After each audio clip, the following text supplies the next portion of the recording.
Hello guys, welcome to my channel Irumudi review by కేఎన్టీల్ అండి.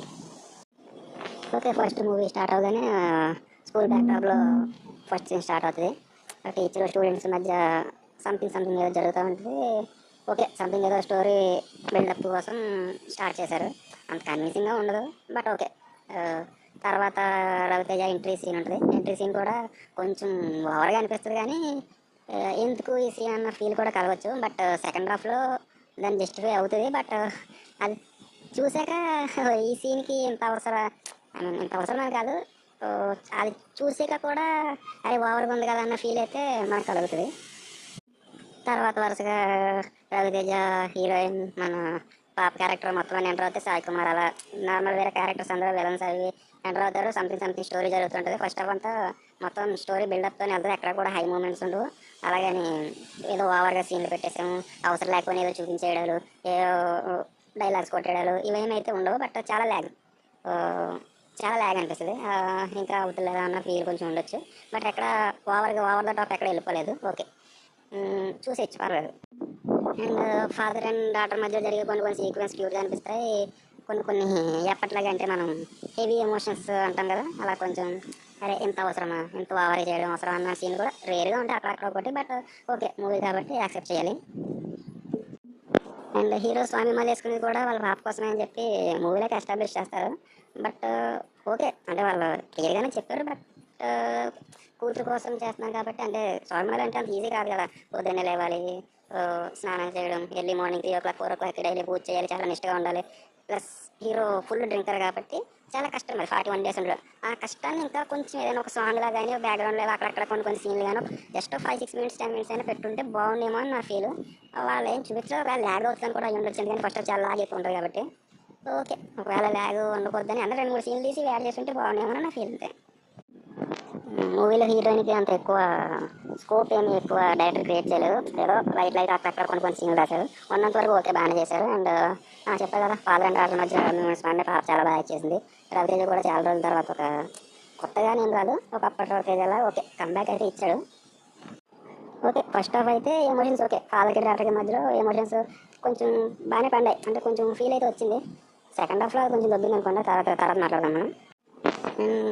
ఈ సాంగ్ మీద అయితే ఏదో సో స్టార్టింగ్లోనే చెప్పడం మర్చిపోయి, స్టార్టింగ్లో ఈ కట్టు సాంగ్ మూవీ స్టార్టింగ్లోనే వస్తుంది. ఓకే, లిప్సింక్ ఉండదు, బట్ ఓకే మూవీలో అయితే మల్లెపూలి పల్లకి సాంగ్ కన్నా ఇరుముడు కట్టు సాంగ్ చాలా బెటర్ అనిపించింది నాకైతే. చూడడానికి బాగుంటుంది. మూవీలో రవితేజ్ క్యారెక్టర్ వచ్చేసి డైలీ తాగడం, హెవీ డ్రింకర్. ఊర్లో ఆడపిల్లలకి ఏమైనా అయితే ట్రైలర్లను చూపించారు కదా, ఆడపిల్లలకి ఏమైనా అయితే సొంత కూతుర్లా ట్రీట్ చేస్తూ ఉంటాడు. అందరికీ ఓకే గొడవలు పడుతూ ఉంటాడు. సో దానివల్ల ఈ మాల వేసుకున్న 41 days గొడవలు ఏం చేయడు కాబట్టి అందరూ ఈయన మీదకి వస్తాం.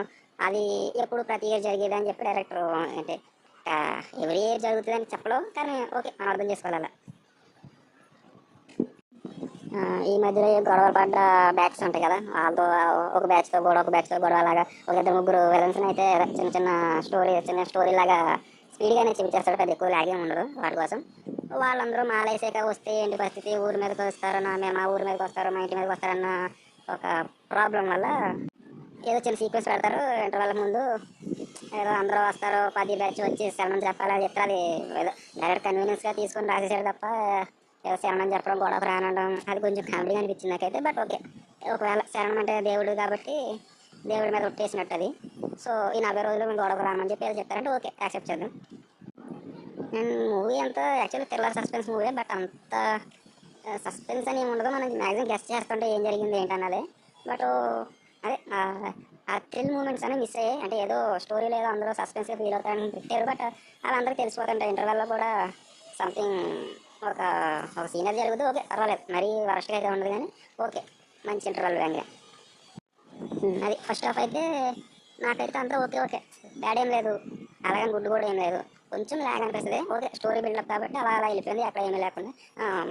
ప్రతి సినిమాలో రవితేజకి ఓవర్గా డైలాగ్ చెప్పాడు, ఫుల్ మార్క్స్ తాగేసాడు కాబట్టి అందరినీ కొట్టేస్తాను. ఓకే ఫైట్స్ అయితే అలాగే ఉన్నాయి, అంటే అందరినీ కొట్టేయడం అది ఓకే. బట్ ఓకే చూడగలిగేలాగా ఉంది, ఏదో నేను పెద్ద హీరో అన్నట్టు లేకుండా ఒక విలేజ్ మ్యాన్ లాగా అనిపించింది. పర్లేదు, okay first half okay average అలా వెళ్ళిపోతూ ఉంటుంది. ఇప్పుడు సెకండ్ హాఫ్ స్టార్ట్ అయింది. అసలు ప్రాబ్లం అంతా సెకండ్ హాఫ్లో ఉంది. సెకండ్ హాఫ్ ఫుల్ ఏదో ఎమోషన్ చేద్దాము, బాగా ఆడియన్స్ మొత్తం పిండేయాలి, అందరూ ఏడ్ చేయాలని చెప్పి ఒక సంథింగ్ ఏదో స్టోరీ అయితే రాసుకున్నాడు. ఓకే, స్టోరీ నాకు అనిపిస్తుంది, స్టోరీ చూసినంతసేపు ఓకే, సినిమా మూవీ చూసినంతసేపు స్టోరీ నాకు నచ్చింది. ఈ సీన్ ఇలా ఈ సీన్ ఇలా అని నాకు నేను ఫీల్ అయ్యా, అరే అలా ఫాదర్ డాటర్ అని మనం ఇమాజినేషన్ చేస్తే చాలా కనెక్ట్ అవ్వడం, చాలా ఏడుపు కూడా వస్తుంది. బట్ ఆ ఎమోషన్ అనేది స్క్రీన్ మీద కనిపించాలి మనకి. అంటే అలా ఇప్పుడు సినిమాలో హీరోకి డాటర్కి మధ్య మనకు ఆ బాండ్ కనిపించాలి. బట్ సెకండ్ హాఫ్లో ఏమైందంటే ఆ బాండ్ మిస్ అయింది. ఫస్ట్ హాఫ్లోనే ఓకే, ఫాదర్ డాటర్ మధ్య ఏదో చిన్న చిన్న క్యూట్ మూమెంట్స్ అయి పెట్టారు. బట్ అదంతా ఫుల్ ఏమి మనకేమి కన్విన్స్ అయిపోలేము. సెకండ్ హాఫ్లో మొత్తం పోయింది. నాకు అనిపించింది, నాకైతే ఒక ఆర్గానిక్ కనెక్షన్ అన్నది నాకు ఎక్కడ కనిపించలేదు. రవితేజ కానీ పాప కానీ మధ్యలో ఏదో వాళ్ళు యాక్ట్ చేశారు కాబట్టి ఇద్దరు బాగానే యాక్ట్ చేశారు. బట్ ఆ ఫాల్ట్ ఏంటన్నది నాకు ఇప్పుడు అర్థం కావట్లేదు. డైరెక్టర్ ఫాల్టా, యాక్టర్స్ ఫాల్టా తెలియట్లేదు. యాక్టింగ్ అయితే బాగుంది, కానీ వాళ్ళిద్దరి మధ్యలో బాండ్, ఆ ఎమోషన్ కన్నా ఎమోషన్ అనేది సరిగ్గా కన్వే అవ్వలేదు. మన స్క్రీన్ పై కనిపించలేదు అది ఎక్కువ. ఇంకా మన మోస్ట్ హైప్డ్ మల్లెపూల పల్లికి సాంగ్ రిలీజ్ అయినప్పుడే చాలా నెగిటివ్ అయింది. మూవీలో కూడా పెద్ద వీడియో కూడా సేమ్ ట్రైలర్లో ఎలా చూపించారో అదే సాంగ్ లిరికల్ వీడియో ఎలా చూపించారు, మూవీలో కూడా సేమ్ అవి ఉంటాయి, కొత్తగా ఏం లేవు. సర్ప్రైజ్ అన్నారు. అండ్ ఎప్పుడో చాలా వీడియోలో కూడా చెప్పారు మన డైరెక్టర్ కూడా, ఒక ఫైట్ సీన్, ఫైట్ అని చెప్పలేదు, ఒక సీన్లో వస్తుంది అనుకున్నాము చేసేమని ఏదో చెప్పారు. ఓకే, అలాగే సేమ్ ఫైట్లో బ్యాక్గ్రౌండ్ డీజే వర్షన్ పెట్టారు, కానీ అది అసలు ఇంపాక్ట్ లేదు. నార్మల్ సాంగ్, మన సాంగ్ ఏంటి ఎలా ఉందో ఆ బ్యాక్గ్రౌండ్ వచ్చిన సాంగ్ కూడా నో ఇంపాక్ట్, నో యూస్. వాళ్ళు ఎందుకు పెట్టారో వాళ్ళకే తెలియాలి, నాకైతే ఏం ఎక్కలేదు అసలు అది. సాంగ్ అంటే ఫస్ట్ హాఫ్లో యాలో యాలో సాంగ్, అది ఎందుకు వచ్చిందో ఎందుకు వెళ్ళిపోయిందో అసలు ఏముందో కూడా అర్థం కాలేదు. సాంగ్ అర్థం కావట్లేదు, ఆ వీడియోలో వాళ్ళు ఏం చూపిస్తున్నారో కూడా నాకైతే ఏం అర్థం కాలేదు. అంటే అర్థం కాలేదని అర్థం కాకపోవడం కాదు, ఎందుకు అన్న ఒక ఫీల్.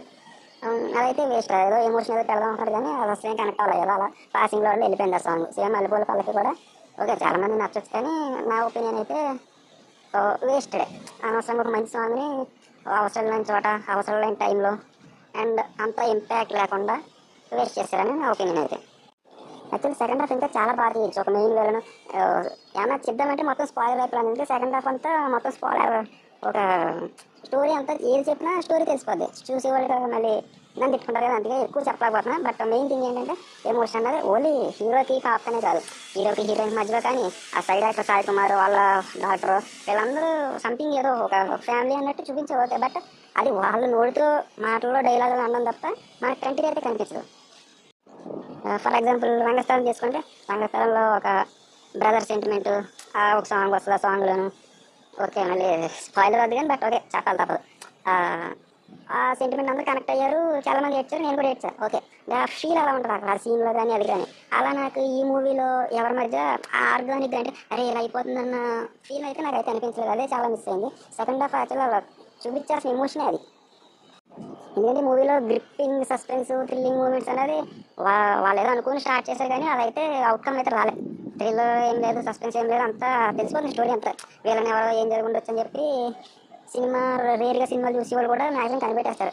బట్ ఏంటంటే అక్కడ కనీసం ఆ ఎమోషన్ అన్నది వర్కౌట్ చేస్తుంటే ఇంకా బాగుండేది. ఎమోషన్ వర్కౌట్ అవుతుంది, కానీ అలా నీకు నువ్వు ఇమాజిన్ చేసుకోవాలి ఇందాక చెప్పినట్టు. వాళ్ళిద్దరి మధ్య ఎమోషన్ అయితే క్యారీ అవ్వలేదు, నేను చాలా డిసప్పాయింట్ అయ్యా. సెకండ్ హాఫ్ అయితే నాకు అసలు ఓకే ఎక్కలేదు. స్టోరీ వైజ్ ఓకే, బట్ వాళ్ళ ఎగ్జిక్యూషన్ కానీ స్క్రీన్ ప్లే కానీ నాకు నచ్చలేదు. సినిమాటోగ్రఫీ ఓకే పర్వాలేదు, బాగానే ఉంది, అక్కడక్కడ కొంచెం కొంచెం ఓకే. ఎడిటింగ్ అయితే డిసప్పాయింట్లే, చాలా సీన్లో కట్ అనిపిస్తుంది. ఈ సాంగ్స్ అయితే యాక్చువల్లీ నేను హైదరాబాద్లో శ్రీరామ్ థియేటర్లో చూసా, ఎప్పుడు సౌండ్ బాగానే ఉంటుంది. మరి మ్యూజిక్ సౌండ్ సిస్టమ్ పోయిందో ఏంటో తెలియలేదు, కానీ మాటలేం అర్థం కాలేదు. మరి మూవీలో సౌండ్ ట్రాక్ ఏమైనా ప్రాబ్లం ఉందో లేదా థియేటర్ ప్రాబ్లం కూడా అయి ఉండొచ్చు. సో దాని గురించి నేను మాట్లాడి నాకు చాలా డైలాగ్ అర్థం కాలేదు. అండ్ సాంగ్ కూడా చాలా వేడిగా వినిపించేది, కట్ అవుతూ వచ్చింది. మెయిన్లీ మల్లెపూల పల్లకి సాంగ్ అండ్ అదే సాంగ్ బ్యాక్గ్రౌండ్లో వచ్చి డీజే వర్షన్ అయితే మరి వరస్ట్గా అనిపించింది నాకైతే. ఇంకా మూవీ ఎండ్కి వచ్చేసేసరికి అదే రవితేజ ఎంట్రీ సీన్ ఉంది కదా, అది మూవీ ఎండ్లో తెలుస్తుంది. ఓకే ఇదా అనుకుంటాం, కానీ ఆ ఫీల్ ఉండదు. అదే ఎంత బావరా అన్న ఒక థాట్ కూడా రావచ్చు చాలా మందికి, ఎందుకంటే నాకు వచ్చింది. అందరికీ రావడం లేదు, ఒక కనెక్ట్ అయినట్టు రాకపోవచ్చు. ఓకే అది అయిపోయింది. ఇంకా ఎండింగ్ మధ్యలోకి ఎప్పటిలాగే వీళ్ళని తెలిసిపోతాడు.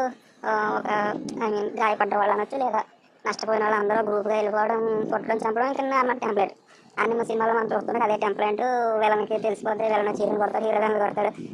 ఓకే, బట్ మెయిన్ థింగ్ ఏంటంటే హీరో ఫస్ట్ నుంచి మర్డర్ జరుగుతాయి, అండ్ ఆ మర్డర్ జరిగిన వల్ల పెద్ద పెద్ద వాళ్ళు చేస్తుంటారు కాబట్టి ఓకే వాళ్ళు ఏదో చేసుకున్నారు అనుకోవచ్చు. కానీ ఒక సినిమాలో ఒక పెద్ద వ్యక్తి చెప్తే స్పాయిలర్ అవుతుంది, చాలా పెద్ద వ్యక్తి చనిపోతాడు, హీరో చంపేస్తాడు, ఇంకొకరిని చంపేస్తాడు. ఆ చంపేసాక చాలా రష్గా టక్ అయిపోయింది. 2-3 ఇయర్స్ తర్వాత అని చెప్పి మళ్ళీ బోర్డు వేసేసాడు, క్లైమాక్స్ ఇచ్చేసాడు. బట్ అంటే ఒక అంత పెద్ద వ్యక్తి చనిపోతే ఊర్లో ఏ ప్రాబ్లం అవ్వదా, స్టేట్లో ఏ ప్రాబ్లం అవ్వదా, అసలు ఏమైంది, ఆ చనిపోయిన అతను ఏమైందని ఎవరు పట్టించుకోరా, చాలా పెద్ద వ్యక్తి అయినా. అది కన్విన్సింగ్గా లేదు. నేను ఎక్కడ మిస్ అయ్యానంటే అక్కడ మిస్ కాదు, ఆడేం చూపించలే. చనిపోతాడు, హీరో నడుచుకుంటూ వెళ్ళిపోతాడు, తర్వాత 2-3 సంవత్సరాల తర్వాత బోర్డు. ఓకే, మరి అది ఏమనుకున్నాడు, జనం పట్టించుకోవాలనుకున్నాడేమో. ఓకే, ఎవరు పట్టించుకోవట్లేదు కదా, సరే మనం కూడా చేద్దాం. క్లైమాక్స్ ఓకే, క్లైమాక్స్ అయితే పోయింది. సినిమా సెకండ్ హాఫ్ సగం పోయింది అనుకుంటే క్లైమాక్స్ మొత్తం పోయింది. ఇంకా మొత్తం మూవ్ అయ్యాక ఇంకొక పాప వస్తుంది, ఇరుముడి. ఓకే, ఏదో ఏదో ఎమోషన్ ట్రై చేద్దాం అనుకున్నాడు. ఓకే, పర్లేదు. అంటే ఎమోషన్ మనం ఆ ఫీల్ చెప్పే కదా, అదే మనమే ఫీల్ అవ్వాలి. మనం ఫీల్ అయినంత వరకు మీకు నచ్చుద్ది. మీకు మీరు అవును ఇలా జరుగుతుంది, ఒక కూతురు ఒక ఫాదర్ అలా అనుకున్నంత వరకు మీకు కనెక్ట్ అవుతుంది. వాళ్ళిద్దరిని చూడాలంటే మాత్రం కనెక్ట్ అవ్వలేరు, అంతే. That's it guys. ఇది నా రివ్యూ. రేటింగ్ వచ్చేసి ఓకే, వాళ్ళు పెట్టిన ఎఫెక్ట్స్కి వాళ్ళ స్టోరీ నాకు నచ్చింది. అంటే పెద్ద కొత్త స్టోరీ ఏం కాదు, ఓకే, బట్ ఎగ్జిక్యూషన్లో పోయిందంతే.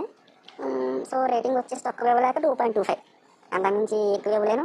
నేను తక్కువ ఇవ్వలేదు, 2 అసలు 2 అనుకున్నా. బట్ ఓకే, రవితేజ మూవీ చాలా రోజుల తర్వాత కొంచెం సరే పర్లేదు అనుకున్న మూవీ కాబట్టి 2.25 అంతే guys. Okay, next movie review మళ్ళీ కలుద్దాం. Tata bye bye, see you.